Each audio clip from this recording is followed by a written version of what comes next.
Good morning, everyone, and welcome. Great. The hush falls over the crowd before Mighty Casey strikes out. Thank you all for being here this morning. Delighted to have Josh Solomon and all of the Rock Cats, Yard Goats team here. More to come from them in a second. A couple of things up in front. We just want to, as we've gone through a strategic planning exercise, some people ask, what is it that we pay you guys to do? So we'll put the mission statement up here. You can memorize it, say it with your prayers at night, but we're here to make sure that this region competes for jobs, capital, and talent. And clearly, what we're here about to talk about this morning is an important asset to our competitive abilities in all the areas in terms of competing, particularly for talent, both retaining the talent we have and attracting new talent as we go forward. Certainly want to thank Josh and Yard Goats. I'll get it out eventually. YardGoatsBaseball.com for being our sponsor this morning, and certainly want to thank the Hilton for their enthusiastic presentation of the buffet and all that they've done for us. We appreciate having the venue here. Oh, there we go. Stand up, ladies. Stand up. Stand up. It's all those T-shirts. All right. Nothing like self-promotion. It's wonderful. Certainly want to thank our media sponsors again, Hartford Current, the Hartford Current Media Group, and the Fox Connecticut Media Group for their continued corporate or media sponsorship. A few things just to remind you of. Many of you were able to get to our annual celebration last month, and just want to call your attention to a number of great pictures that are on our website. You can, if you want them for your Christmas cards, Brian Boyle will be sure to make them available to you. A couple of things coming up we want to make sure that you're aware of. The Bloom Shapiro 5K is part of the Travelers Championship. Will be held on May 2nd out at River Highlands, and Nathan Griebel will lead everyone around in record time. Right, Nathan? Where are you? I know you're here somewhere. And then our next Rising Star Breakfast will be out at TPC as part of the Travelers Championship Media Day. Always a great event. Call your attention to the fact that Hartford Blooms, the garden tours, that'll be held again with Mike McGarry and others and his leadership. That's held from June 6th to the 14th. A great way to showcase some of the great assets, the garden assets that we have here in the city. And on your table are save the date cards for those events and a number of others. So I call that to your attention. Two things that are not on the slides.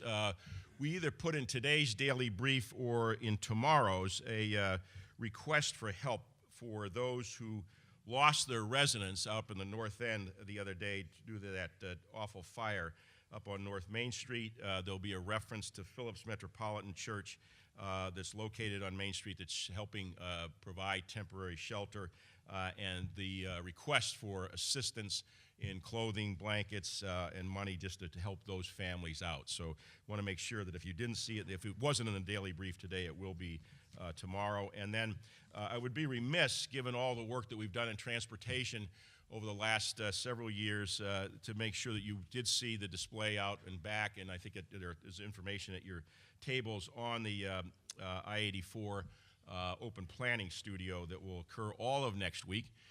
This is, to state the obvious, an extraordinary infrastructure need that we have to replace a 60-year-old viaduct that crosses the city.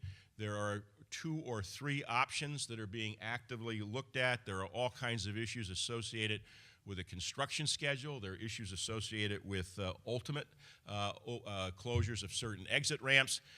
This is a vital, obviously a vital corridor, certainly for the state, but most importantly for those of you who commute in and out of the city today, and in the future a project that probably won't get started for the next 3 years, but will be in existence for probably 5 to 6 when it starts. It's a significantly expensive project and one that really has to be done right so that we keep the employment base that we have here. We make it easy to get in and out of new ballparks, and we make it continue to be a downtown particularly that's attractive to business growth. We had a plan, so I call your attention to the dates.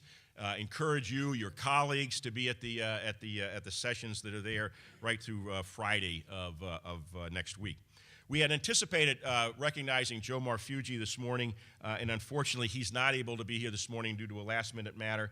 We will do so in the future, and I'll just say this, so if any of you see Joe, you can tell him I said this, that Joe has been an extraordinary leader in this region for the better part of 3 decades. Riverfront recapture is unquestionably one of the most important economic and recreational assets that we have. And as he transitions into retirement or pursuing other activities, we look forward to recognizing him at a future Rising Star breakfast. So please tell him I said nice things about him, which I normally don't. Tell him that, Tom.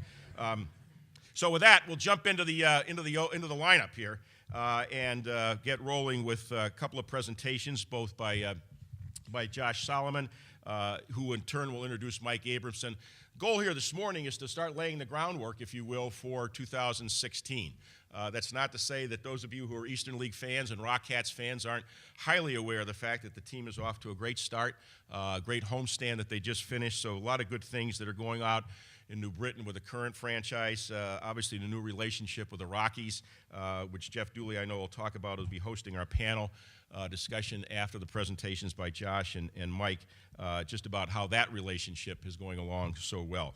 So we're very pleased that Josh has taken the time out of his schedule to be with us this morning.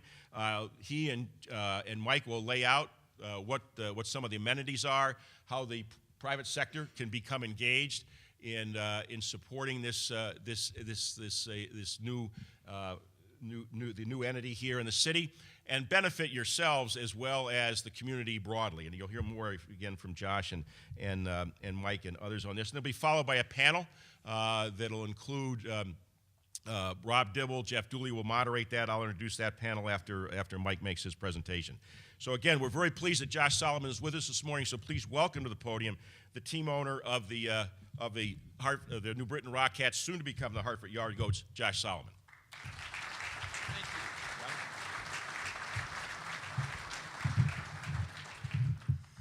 Thank you all for coming this morning. I really appreciate it. We are extremely excited to be here, both here as well as moving the team to Hartford. We have gotten very warm response from the business community, and we really appreciate it. We will be making some significant announcements in the next 60 days about partnerships that we're beginning to form with both national corporations as well as local businesses from here in Hartford. My comments are just going to be brief, and then I'm going to have Mike Abramson, our VP of Sales, run you through what's going on with the stadium. But what I wanted to comment on was the level of excitement that we've seen around Hartford in the last 60 days has been huge. As you all are aware, we did a Name the Team contest where we had over 6,000 entries, which is a tremendous turnout. We had anticipated 3,000. The second statistic, which really blew me away, was, we have a marketing firm out of San Diego that's been helping us with branding. And they said, well, if you get 10,000 votes for the Name the Team competition, you'll be doing very well. They said the most we've ever gotten is 20,000 votes. We ended up with 35,000 votes for the Name the Team competition, which is just tremendous. You couldn't walk into a bar, a shop, barber shop without somebody having an opinion, whether they said the name sucked or they liked it. But the fact of the matter is we've really engaged the community, both from the business side and just straight fans. And to that, we are very excited. There's a lot more exciting news to come. What Mike is going to talk to you guys about today are a few-fold. I mean, first, really what's going on with the team, but also how we can partner with you guys, both from a, help you build your businesses and grow your businesses, but also how we can collectively work to give back to the community. I think that's one of the pillars of what our organization stands for, is figuring out ways to help improve the community here. And there's so many worthy causes, and I see a lot of folks here, whether it's the folks from Camp Current or the hospital for special care that really need our support. And we look to be a catalyst for that, kind of support here in the city of Hartford going forward.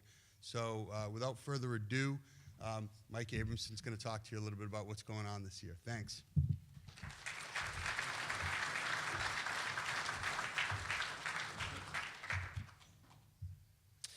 Hi, folks. My name is Mike Abramson. I'm the Vice President of Sales and Marketing for the New Britain Rockcats and the Hartford Yard Goats. Thank you for coming out this morning. Thank you for giving us the opportunity to talk a little bit about the team and the things that we're going to do and the things that we hope you will do. About a month ago, we had the opportunity to meet at a breakfast similar to this, but on a much smaller scale with a few of the companies here in Hartford, and talk about our vision for corporate support. In one of the follow-up meetings that we had with one of those companies, one of the principals said, I'm so excited about the community aspect of this ball club and the way that the ball club is going to interact and help the community. I didn't have a good sense of that before you folks came out and made this presentation. And I didn't have a sense of how we could activate the things that we want to do with our company in the community through the new stadium and through the Hartford Yard Goats. And I was so pleased to hear that because that was the point of what we were doing. It wasn't just a sales pitch and it wasn't just a presentation about how we can take your money and give you a sign. It was about how we can help you fulfill the things that you're looking to do with your company in your community. I don't consider myself to be a baseball guy at all. I know if a game goes more than 9 innings because I stay late. I consider myself to be a community person and a marketing person and a salesman, the dreaded salesman word. A couple of weeks ago, I talked to an elementary school, a sports club. They have kids who want to work in sports, and said, how many of you want to be salesmen? They all wrinkled up their noses. I don't know how they know that at such a young age, but how many of you folks in this room work in a sales or marketing capacity for your company or try and get business or recognition for your company? Show of hands, please. Okay. And we all do to a certain extent. And that was obviously a loaded question because you're here as a face of your company. But I'm just trying to get you to put your hand up and get your blood flowing a little bit. So what I want to do is I want to walk you through this a little bit and talk about some of the things that we're looking to do with the park. Josh talked a little bit about the ballpark. Obviously, most of you have probably seen the construction. At this point, is there anybody left that does not know where the ballpark is going to go? When you leave, look left, and you'll see a bunch of bulldozers and a couple of big piles of dirt and some structures. That's where the ballpark's going to go. That's very helpful for us because there was so much confusion early on as to where the ballpark was going to go, but they're working on it. The plan is to be completed for April of 2016. One of the questions I get asked most commonly is, how's that possible? It's definitely going to run over. It's going to be late. New Britain Stadium, where we play now, was built in 11 months, so it is possible, and it has been done recently. Josh talked a little bit about the Name the Team contest, which I skipped over at some point, but that's okay. So the name of the team is the Yard Goats. So I work in marketing, and I'm interested in things that are sticky. The Yard Goats is a very sticky name. When I go out to functions in my kids' school and that sort of thing, people used to want to talk about baseball players and that sort of thing, so I'd read the paper quickly before I left so I could sound like I know what I was talking about. But now everybody says, why the Yard Goats? Why the Yard Goats? The Yard Goats is a very sticky name, and one analogy that I like to make is you sort of clear your mechanism of Major League Baseball team names. If everybody in Hartford said, let's name the team the Capitals or the Blues, something really respectable, or the Senators, and we said, you know what? We're going to call the team the Red Sox. People would say, like the clothes, like a pair of dirty Red Sox on the ground. That's crazy. It's an insult to the city. When you think of the Red Sox, you think of the baseball team, the Boston Red Sox. You don't think of a pair of Red Sox. You don't think of clothes in your drawer. The Yard Goats is a name that is going to become synonymous with the team, and it's already begun to happen. We have folks so frequently that stop in at our office now, which is 2 doors down, and say, the Yard Goats is really growing on me. We say it at my house all the time. We call each other Yard Goats now. We do that in my house, too. So let's talk a little bit about the ball club and the community impact. I know that there are a lot of familiar faces in here, and I know there are a lot of folks with whom we do some kind of business, whether it's sponsorship or helping out your organization or your nonprofit. But a baseball team is a part of the community and has to be a part of the community. We're not a major league team, and we don't have the player recognition and the resources that a big ball club has. We have to be recognized as a good corporate citizen in order to have folks feel like they want to give us their business. It's very important, and we do it because we love it. Like I said, I think of myself as a community person. When I work with you and with your company and with your nonprofits, I feel that I am a steward of the ball club, and that by extension, I become a steward of your brand and your initiatives. I truly feel that way. I'm very fortunate in the work that I do. You know, I grew up in a house. My dad worked in a textile factory. My mom worked in Walmart. And they both dreaded going to work. I can't say in 15 years I've had a day that I didn't look forward to going to work. And it's because I get to work with folks like you who are trying to get initiatives off the ground, and I have some of the answers to those initiatives. So with the new ball club, we're going to continue to partner with companies and organizations like we have partnered with. We work with United Way, the Salvation Army, Big Brothers, Big Sisters, Camp Current. So we're going to continue to work with the folks with whom we've worked, but we recognize that this is a very big and very visible platform. We understand that we're in a fishbowl and we're under a microscope, and we're going to rise to the occasion. We're going to own it, and we're going to do better work in the community than we've ever done before, and we've begun planting the groundwork for those things over the course of the past year. So in 2016, we can hit the ground running and really be viewed as a fabric of the community. The ballpark is going to be more than just a ballpark. We're going to use it for events other than baseball. That was one of the promises of the stadium. That was one of the things that always came up as this process was being vetted. We're going to make a great effort to host concerts and festivals and fairs and work with the schools and the universities to have their teams come out and play on the field as well. The promise of the ballpark is to be a year-round destination, and we're going to make that possible. I think everybody knows now that this is part of a bigger development plan, so I'm not going to talk too much about that, but obviously over the next few years, it's going to be more than a ballpark. It's going to be a developed area. Once again, this was a little bit more helpful when people didn't know where the ballpark was, but now you all know because you see the dirt out there. So what does all of this mean for you? How can we help your company?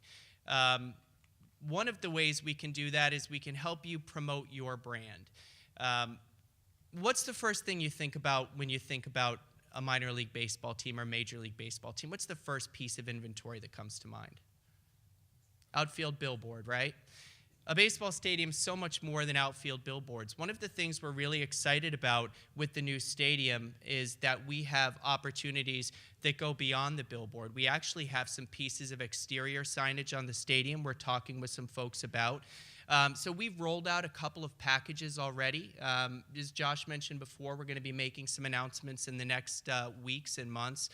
But we've talked to folks about a founding partnership, which is a very high-level partnership where folks have a piece of sort of all of our inventory, and they're really interwoven into the fabric of what we do on a sponsorship and a community level. We've rolled out a leadership level package, which is a similar package, scaled down a little bit. We have outfield billboards. We have video opportunities, radio opportunities, social media, website. The great thing about working for a minor league baseball team is it's like working for an ad agency, but you own all this stuff. And with that, you get to implement those things. You get to control those things. One of the things I love to tell the folks when we go and meet for the first time is that in our organization, there's very little red tape. This is it. And we don't say no to a lot of stuff. We try it. And we'll see if something works, and if it doesn't work, we'll work with you on revising it. So another great thing you're going to be able to do at the ballpark is you're going to be able to host your clients. There are opportunities, there are areas around the city where you can bring clients and have fun with them and have a meal and have a drink. But we're going to give you beautiful amenities through our hospitality suites, of which there will be 18, of our stadium club, which is a 7,000 square foot stadium club. It's going to be behind home plate, very finely appointed to bring out your clients, talk a little bit of business, have a drink, have good food to eat, and enjoy that time with them, and hopefully it reflects well on you. Thank your employees. One of the things that I've been really impressed about in meeting with some of the larger companies here in Hartford is that all of you folks are so interested in attracting high-level talent and good employees, and how much time and effort you put into thinking about the kind of people you want to work for you and with you, really intentionally building your staff. And what we're going to do is we're going to give you an avenue by which to thank them and let them see that this is a fun city. You can come and work for us when you leave. You can walk up the road, you can go to a ball game with your coworkers, and it's a great way to bring talent in, prospective talent, and show them what the city is like and let them make a decision on coming here. Elevate your meeting space. When we were looking for a location for our hot stove party a couple of months back, which we held at the Gershon Fox Ballroom, we realized how few places there are where you can host a group of 300 or 400 people. So our stadium club is going to be a great asset during the games, through which folks who are in particular seats, season ticket seats, who are in the hospitality suites, the party decks, have access to the stadium club. But we're going to use the stadium club year-round to rent out to folks who want to have corporate events, who want to have weddings, who want to have reunions, want to have bar mitzvahs. It's such an important revenue driver for a lot of the other newer ballparks around the company who have built these spaces. And that's another thing that we've heard a lot of excitement about, is folks looking forward to hosting corporate events in that stadium club space. And you can impact your community, which sort of brings us full circle. We can work with you on community programs with nonprofits and companies with whom you already work, or introduce you to some of the folks with whom we already work. I've spent a lot of time over the last year meeting with the folks at the Nutmeg Big Brothers Big Sisters and talking about a higher level partnership, something where we can bring their bigs and littles out to every game and recognize them, and attaching a company to that. These are the kind of things we want to do with you. And again, whether it's a Big Brothers Big Sisters with whom you're already working, or somebody that you'd like to work, we can either walk you through it, or we can walk with you in the partnerships that you already have in place. Thank you very much for your time. I appreciate it. The panel's going to come up. I believe Oz is going to come back up and introduce. And if you have any questions for those folks, they'll be able to answer them. On your table is a card with a couple of pieces of the things that I've discussed today. I'd ask that you please all fill it out, even if it's one or two of the bubbles. Give us a chance to talk with you and to meet with you, figure out the things that you're looking to do and you already do in the community, and how we can partner on that and how we can help you. So fill those out, and you can hand them to us on the way out, or you can leave them on the table. And thank you very much for your time. I appreciate it.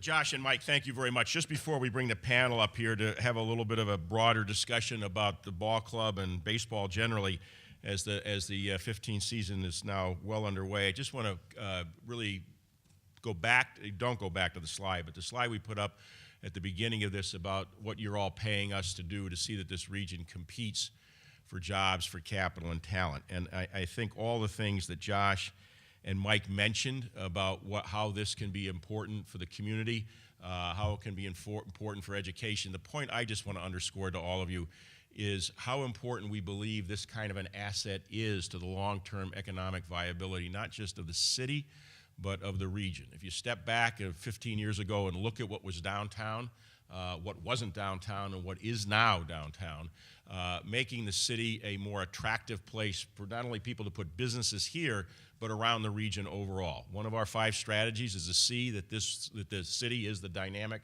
urban core of the region, of the 39 towns that are here, the 1.2 million of us who live in this region. This type of an asset will complement a lot of things that have gone on in the last 15 years. Everything from the convention center to the revitalized G. Fox building, to Infinity Hall, the movie theater, the additional restaurant scene.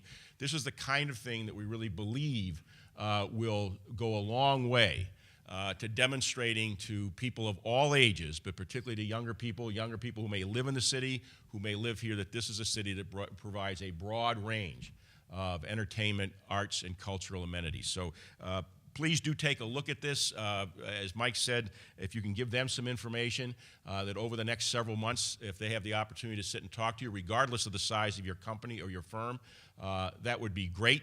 And anything that we can do to facilitate that, Josh and Mike and Tim know where to get a hold of us. I also just want to put a shout out to CenterPlan, that is the entity that is constructing the ballpark, has the challenge of having this ready for April of 2016. Want to give Bob Landino and all of their team a lot of credit. Those of you who come in, I knew there'd be some folks over there, all right. Transportation challenges are real for the next several months, so do understand where road closures are. We've promoted it. The city's promoted those. If you have any questions on them, call Mike Zaleski at the bid. He has all the information. But it is an important part, as Mike put up on the slide, of continued development in this city on the housing side, bringing additional retail in, ideally a grocery store, complementing the number of units that have come into this city in the downtown over the last 15 years. Roughly, by the time we finish this plan, there'll be over 2,200 units that will have been added over the last 15 years, which is no small feat, and certainly hats off to the efforts that were led by former Mayor Mike Peters back in the early part of the last decade, and now Governor Malloy and the Capital Region Development Authority under Suzanne Hopgood's leadership in moving all of this forward. So this is a tremendous catalyst for continuing the growth in downtown, and we believe for the importance not just to the city but to the entire region. So without further ado, we've got a great panel. I'm going to just ask Josh and Tim Restall to come up here. Tim is the general manager. I don't know why he didn't get to speak, but he will now. So Josh and Tim will come up. We're delighted that Rob Dibble is with us as well, who played in the big leagues, great career with Cincinnati, and is now the host of his own show on 97.9 ESPN. Chuck Domino, who is a highly regarded minor league baseball consultant and has been extremely helpful to Josh and his team. He's got some great perspectives on some of his experiences in other cities where minor league baseball and new stadiums have been important. And then the panel will be moderated by the incomparable Jeff Dooley, the man behind the microphone for the Rockettes and for the University of Hartford men's basketball team. So please welcome the panel, and I'll turn this over to Jeff. All right, thank you, Oz. I appreciate it. Thank you for coming.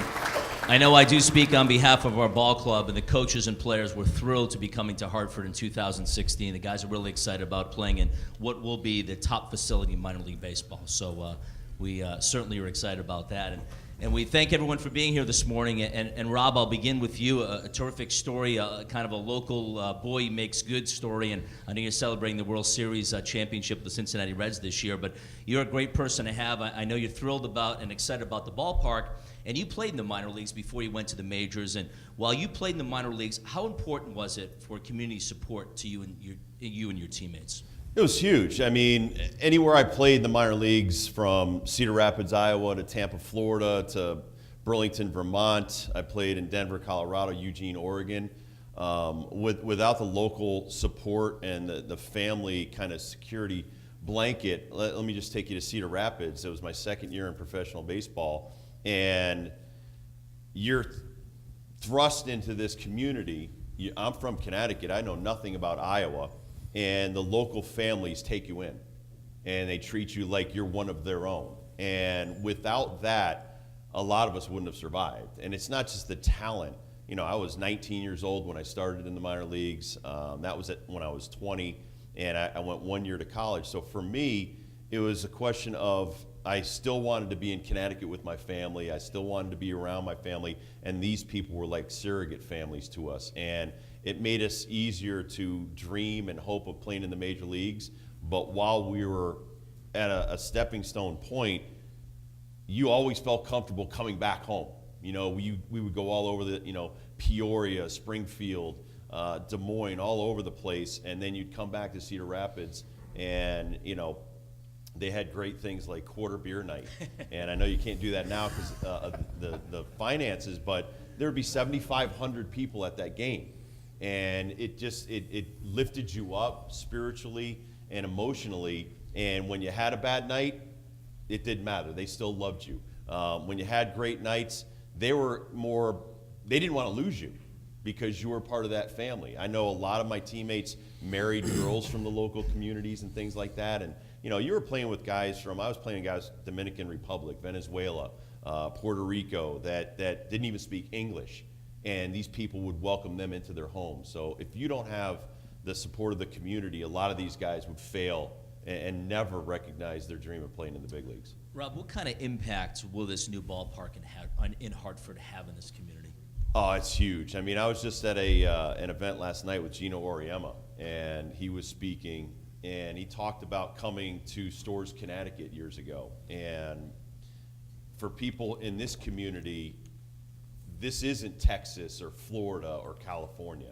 And for anybody that grew up here like I did, I won my high school coach's 300th game at Muzzy Field, where it was the AA, Red Sox. Sure. I grew up watching the West Haven A's, the New Britain Red Sox when I was playing there in high school.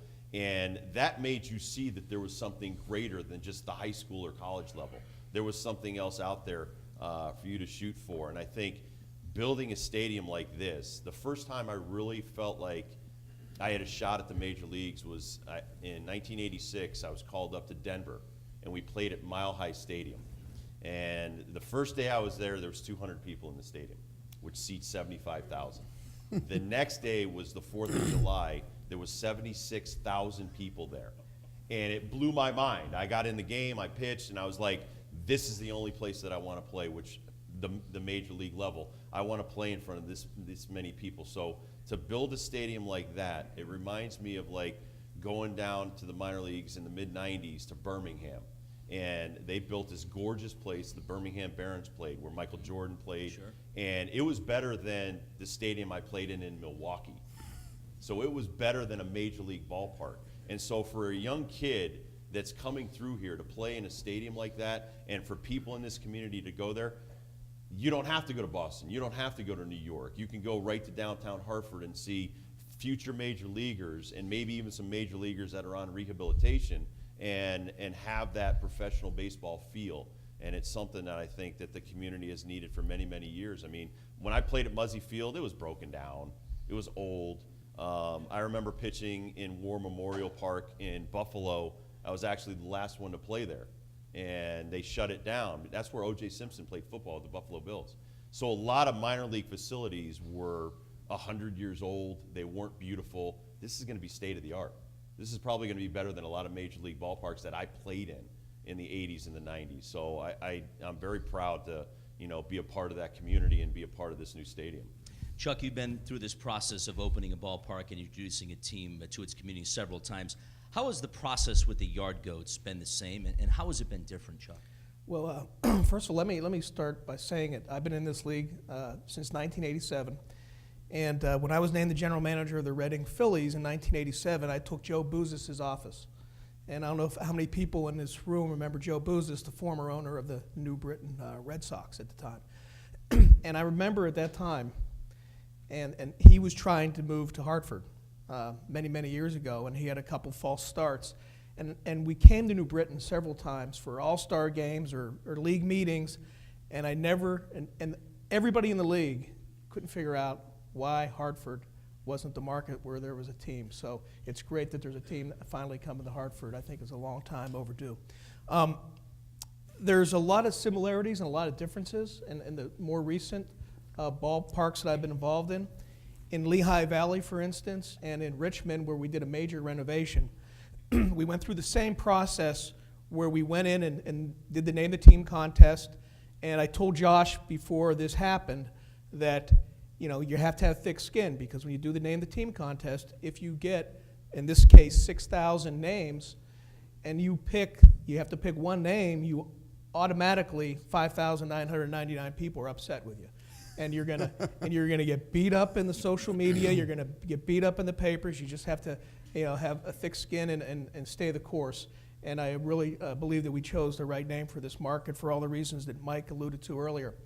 The difference in those two markets were that the teams in Lehigh Valley, the AAA team was playing in Ottawa, so we had the whole market and a whole front office staff concentrating just on the Lehigh Valley Iron Pigs. By the way, the Iron Pigs went through the same process as the Yard Goats, got beat the hell up in the newspaper and everywhere else. In Richmond, the Braves had moved to Gwinnett, and so we had an empty stadium, and the entire staff could just focus on the Richmond Flying Squirrels. By the way, the same thing happened there with the name. Shocking. So this is different. And this is more like Charlotte, where I did some, I am currently also doing some consulting work. Charlotte moved from South Carolina to downtown Charlotte. The Charlotte Knights were actually not in their own state. They were just south of the border in northern South Carolina, in Fort Mill, actually. So they moved and built a stadium, a beautiful stadium in downtown Charlotte. Very similar location to where this is going to be in Hartford, for all the same reasons why they wanted a downtown ballpark. You want a downtown ballpark here. They had the split staff like we have in this situation, where some of the staff is still in New Britain for the season, and some of the staff is here. So that is a little bit more of a challenge than doing it the other way. And this is a little bit more of a condensed time period, but I think we're doing all the right things to really contract that time period, and I think we're pretty much right on target to where we need to be 10, 11 months out. Josh, beyond filling the seats and selling the signage, et cetera, what is your hope for this team and stadium as it relates to the community? Well, I think we want this to be the center of of the goings-on in Hartford, to be right at our ballpark, whether it be for the finishing of the marathon, or whether it be we do a Frozen 4. We want this to be used all year round, and we want it to really be the catalyst for philanthropy. I don't know, we probably give away in New Britain $250,000 a year. It's my goal to be able to double that number in Hartford from our standpoint, and I think from the business community standpoint, I think we want to really engage you guys and come up with creative ways to help the community. So it would be my hope that this becomes really a pillar in the community, and where people think, not only is it a great place to go to a ball game, family fun entertainment, but also it's the place where the community comes together to help support each other and help support the community. Jules, if I could jump in here. Absolutely, Rob. Having played in like Indianapolis and Dayton and Columbus, and the surrounding areas exploded with businesses. I mean, Indianapolis, when I first went in there in the mid-'80s, it was a dump. If you go to Indianapolis today, they have the Final Four there now.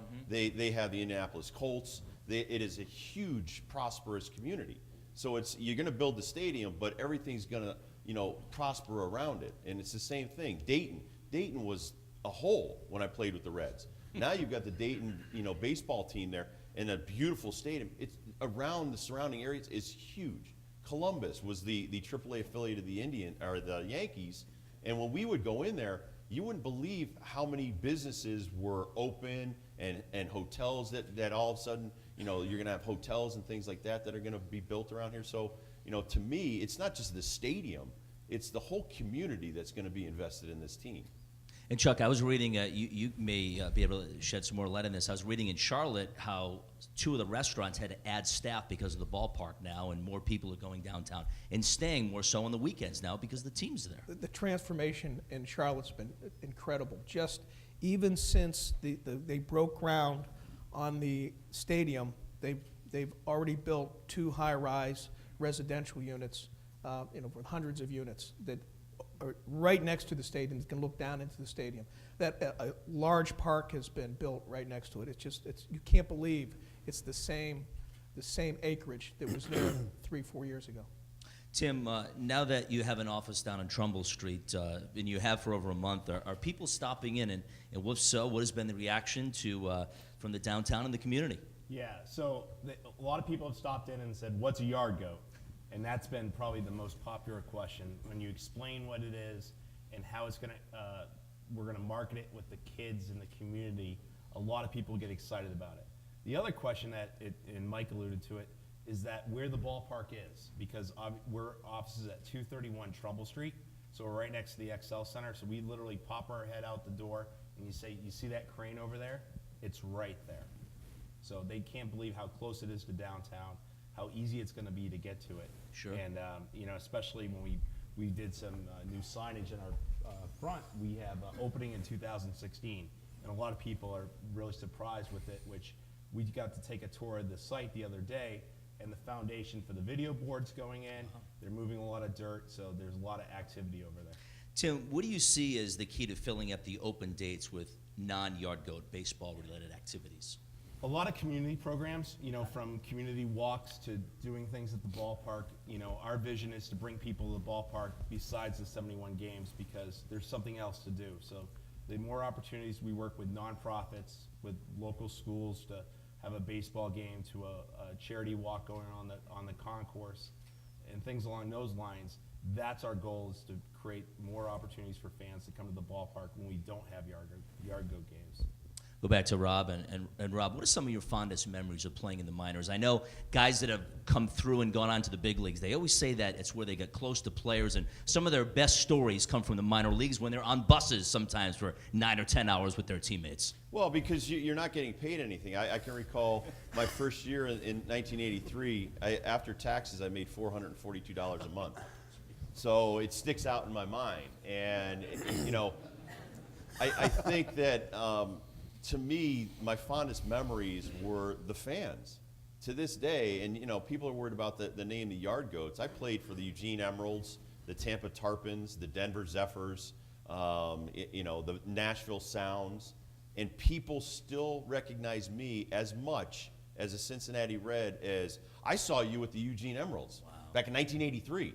So to me, and that happens today, I'm 51 years old, and people still remember me from the 4.5 years I was in the minor leagues, the 3 years I played in Puerto Rico with the Caguas Criollos. I mean, people still, are going to recognize you from, wherever they saw you. And there's so many people that have seen guys go on to the major leagues that saw them in Bristol, saw them in New Britain, now at the Rockcats, saw people down in West Haven, Bridgeport. So, you may think that it's small-time baseball or it's the minor leagues. It's not. Most of these guys were the best college players, the best high school players that anyone ever saw. And the difference is something that, clicks inside them while playing in a beautiful ballpark, while having the community push that guy towards the major leagues. Those are my memories. I'll never forget when I was in Cedar Rapids, and the family, I'm still friends with that family that used to, look at me and say, you're 6'4", 180 pounds. We need to fatten you up. Right. And you're going to see so many kids. And then I'll never forget that when my mother went to spring training, there was 180 guys trying out for 120 jobs. And I think everybody in here knows about, volume and jobs and competition for those jobs. My mother cried. She said, how in the world are you going to make it? And I said, don't worry, Mom, I'm going to make it. And that's, you have to have that drive even when the numbers are, insurmountable. And that was the difference in my life, was that everybody kept saying, you'll never make it, there's too many people better than you. And the one thing that they couldn't stop me was my drive. And that's what you want to see when these kids take the field in Hartford. Also didn't hurt you that you threw 110 miles an hour either. Well, that helped too. All right, we've got a couple more questions. Then we're going to open it up to our guests today if anyone has to ask our panel anything. We'll go back to Chuck, though. Chuck, as someone that's worked in numerous other markets, being familiar with many more, what advantages does Hartford have in this market over some of the others? Well, the first thing is location. Location is unbelievable. Where that is, access to the highways, all the traffic that's on all these various highways. I know 84 for sure. I know there's a 391 and a 384, I think. But there's a lot of traffic and easy on, easy off, and the passion already that has been displayed by this community. You have three ingredients already that are working for you. You have an owner who is engaged. You have a front office who is very excited about this, and you have a community that is very interested in it, a corporate community to be specific. So you have all the ingredients of having a very successful franchise here. And Josh Len, with me up here, what motivated you to become an owner of a minor league franchise, Josh? It's a good question. I think one of the things that, growing up, loving sports and loving baseball, and as I got older, witnessing what was going on at the major league level, where, for a family to go to a ball game was, $300 or $400 to bring your few kids with parking, and my kids were so removed from the guys who were actually out there that, it didn't feel like when I was a kid sneaking into Fenway Park. And so one of the things that we looked at was, where is there that opportunity to do something that both we can possibly be profitable, but also give something back to the community. So buying a minor league team, I think, afforded us that opportunity, and it's really been a lot of fun. You get to meet great people, and there are very few institutions left in our country that are as pure as minor league baseball. And so, having the kids run the bases, running all sorts of charities, and really seeing the kids with their grandparents and with their parents, and having a kind of a good, clean, affordable fun those institutions are shrinking. And so to be able to support one and grow it and bring it into a capital city is really, it's been great. It's like inviting the community into your house, right? You want to make sure that the food is good and that they're having a good time, and nothing like seeing the families together and smiling. Right. Although for the past 18 months, my family hasn't been smiling because I was in Hartford the whole time. But no, it really has been great, and I do appreciate the support that we've gotten from the business community. Does anyone have any questions for our panel up here? With a show of hands, we can try and get to a few.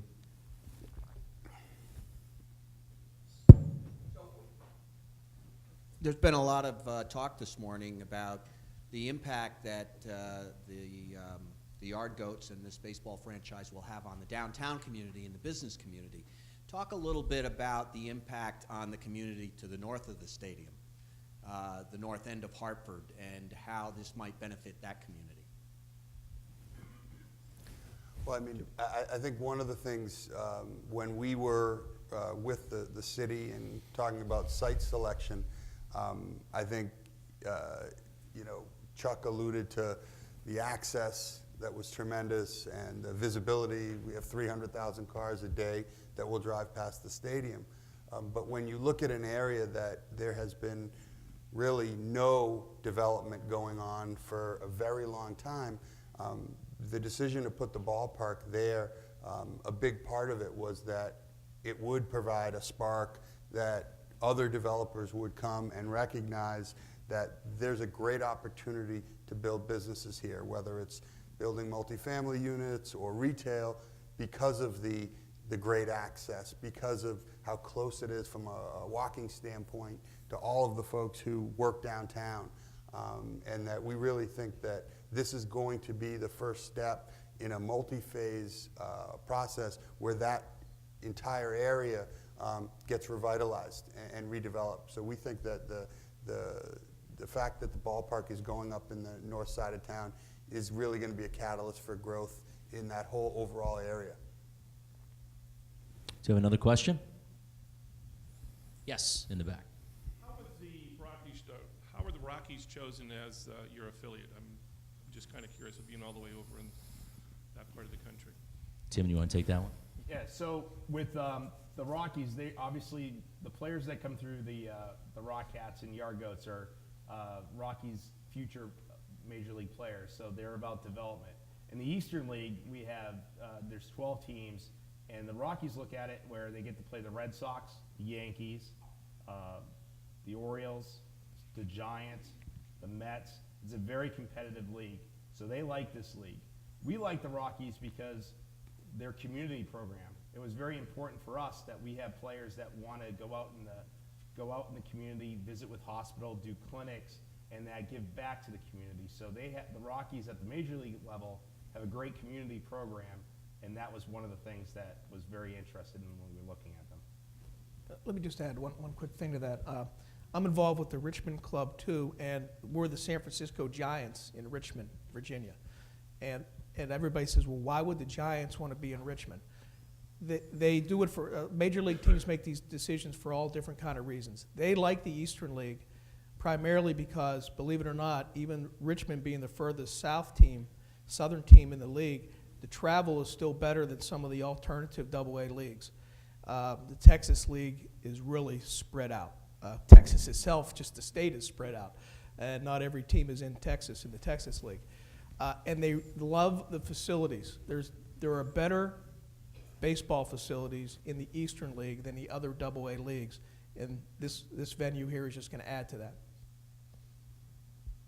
Do you have another question? I've got a question about the stadium, Tim. Oh, okay. I'm sorry.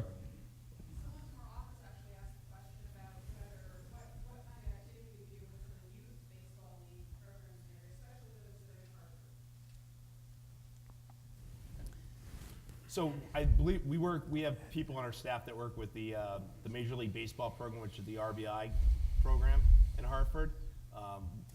Our players, part of their responsibility is to go out in the community. So we want to be able to utilize the ballpark as a place where kids can come out and learn from the pros, utilize where I have an indoor hitting cage, and be able to utilize the facility so that they can learn from a minor league ball player some of the skills and be able to do it in a great facility. So running clinics,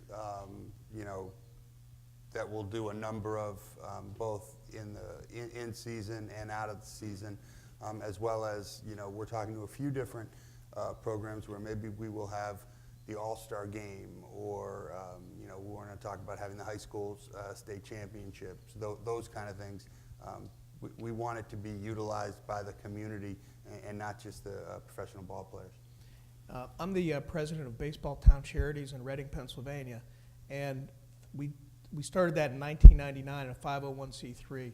We've raised over $2 million since that time. We've built an $800,000 little miniature minor league ballpark for the RBI League in the inner city of Reading.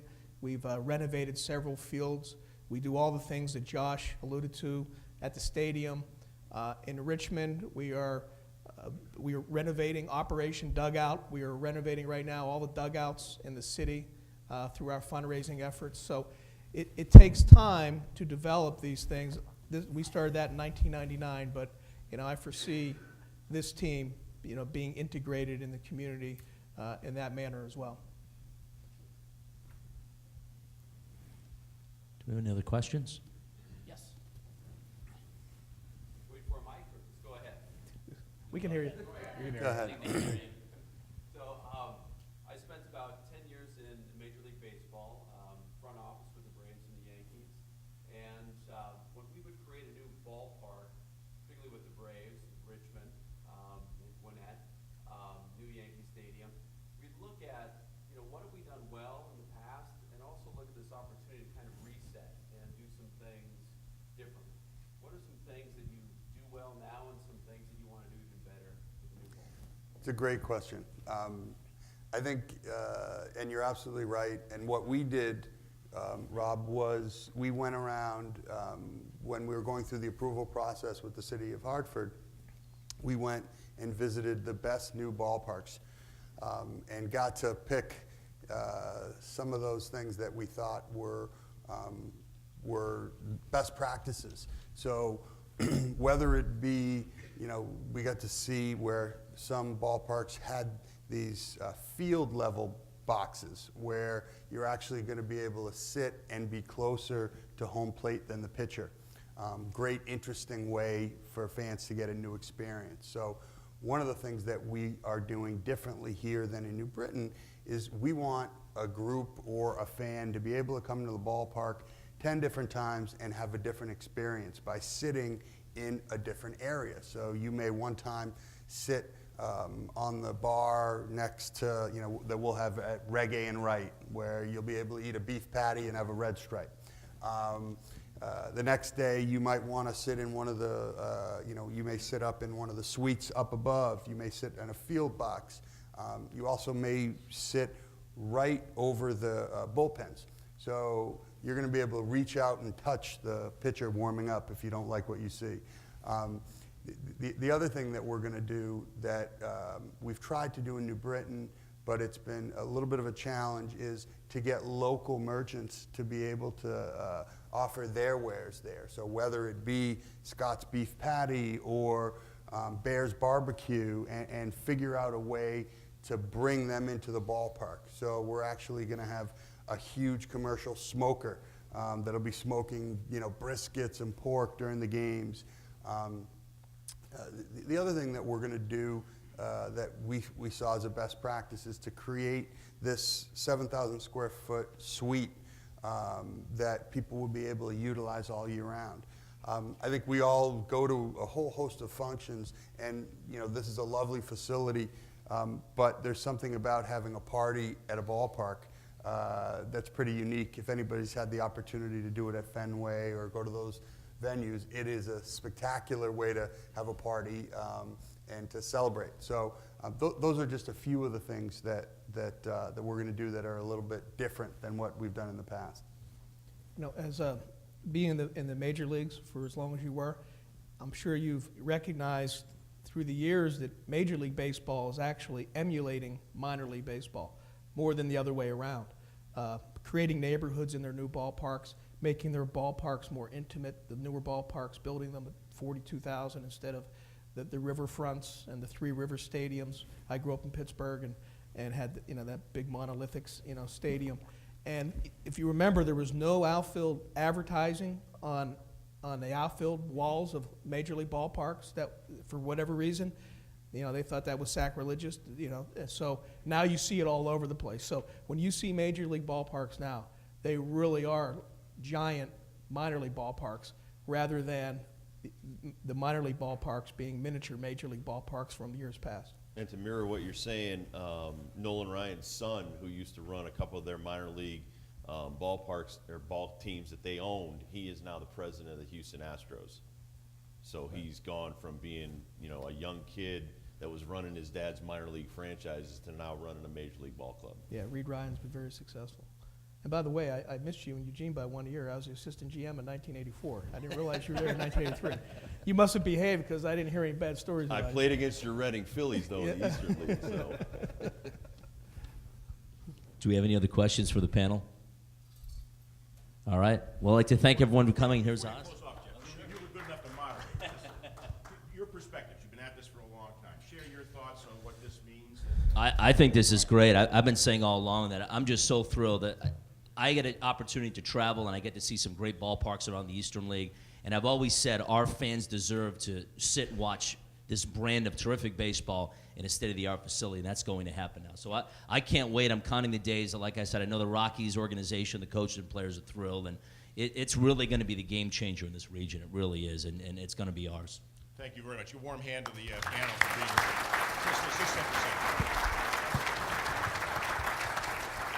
Just to wrap this up, certainly want to thank Rob and Tim, Josh, Chuck, and Jeff for doing this. I do want to see, Rob, what the Nasty Boys would have done had people reached over into the bullpen to touch you. That would have been interesting, to say the least. I do also want to put to Rob's point about supporting a team. Obviously, New Britain is still, the Rockcats are down there for the season and support some tremendous talent that is down there. I forget the catcher's name has been named Player of the Week, and so you've got some great things down there. So keep your eye on the season this year as we get excited for next year. Tell us what you think. You'll see that slide up there. Any comments on the yard goats, you can send to Restall. But if you have comments on iron pigs and flying squirrels, send them in. We'd be delighted to hear about it. Pulse of the Region, again, will be on this Saturday on ESPN on 97.9 at 8 o'clock. And again, just a shout out to our next Rising Star Breakfast will be on May 12th as part of Travelers Championship Media Day. Thank you all very much for being here. Play ball.